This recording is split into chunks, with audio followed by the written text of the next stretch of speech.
سلام برابر، چطورید؟ اومدیم با یه ویدیو خیلی خفنه دیگه. از اونجایی که خیلی به چهارشنبه سوری نزدیکیم اومدیم آموزش ترقه کم خطر بدیم. نمیگم اصلا خطر نداره، ولی کم خطر دیگه، در حد نارنجک و اکلی سرنج و اینا نیست. با چی؟ با ترقه تفنگ و یه دونه چسب دیگه میریم شروع میکنیم. خب من اولین کاری که باید بکنین با انبردستی یا هر چیز دیگه، چیز فلزی نباشه چون داغ میشه و میترکه. این سفیدیاشو در میارید و باروتای توشو میریزید توی پلاستیک.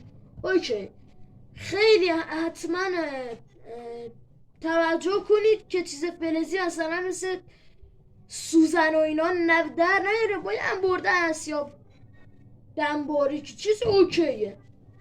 با همچه چیزایی. خب سنگ میخوایم، سنگ نوکتیز میخوایم. از اونجایی که تو اکلی سرنج نباید نوکتیز بریزیم، تو اینجا باید نوکتیز بریزیم. ببینید سنگا رو ببین، نوکتیزه از اینا میریزیم، دو سه تا میریزیم توش. و واسه اونایی که اکلین سرنج درست میکنن این اصلا کاری نداره، مثل خودم سریع میتونم بپیچن تمومش کنم. آقا این کار رو به هیچ وجه در خانه انجام ندهید و در جای بسته و اینا اصلا انجام ندید. حالا اینو گفتیم که مثلا اگه خواستین اکلی سرنج درست کنین، اینو درست کنین که یکم مثل اکلی سرنج بشه.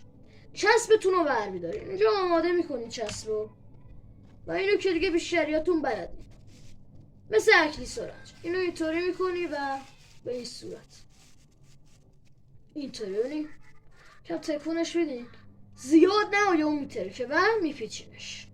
و ترقه ما درست شد. لایک و ساب یادتون نره، آموزش خیلی کوتاهی بود.